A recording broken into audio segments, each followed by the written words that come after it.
परभणी शहरात डॉक्टर बाबासाहेब आंबेडकर पुतळ्याजवळ ठेवलेली संविधानाची विटंबना करण्यात आली होती. त्यानंतर दगडफेकीची घटना देखील घडली होती. परभणी पोलिसांनी कॉम्बिंग ऑपरेशन करत दगडफेक करणाऱ्या समुदायावर गुन्हे दाखल केले होते, ज्यात न्यायालयीन कोठडीत सोमनाथ सूर्यवंशी यांचा मृत्यू झाला होता.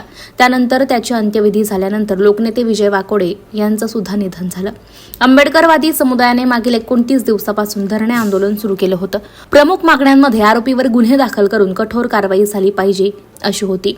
शासनाकडून मुख्यमंत्री सोमनाथ सूर्यवंशी आणि विजय वाकोडे यांच्या कुटुंबियांना मदत जाहीर केली होती, मात्र दोन्ही कुटुंबियांनी आर्थिक मदत नाकारली. धरणे आंदोलनाच्या प्रमुख मागण्यात गुन्हे दाखल करून आरोपींवर कठोरात कठोर शिक्षा करण्यात यावी, दोन्ही कुटुंबियांच्या एक सदस्याला सरकारने शासकीय नोकरी देण्यात यावी.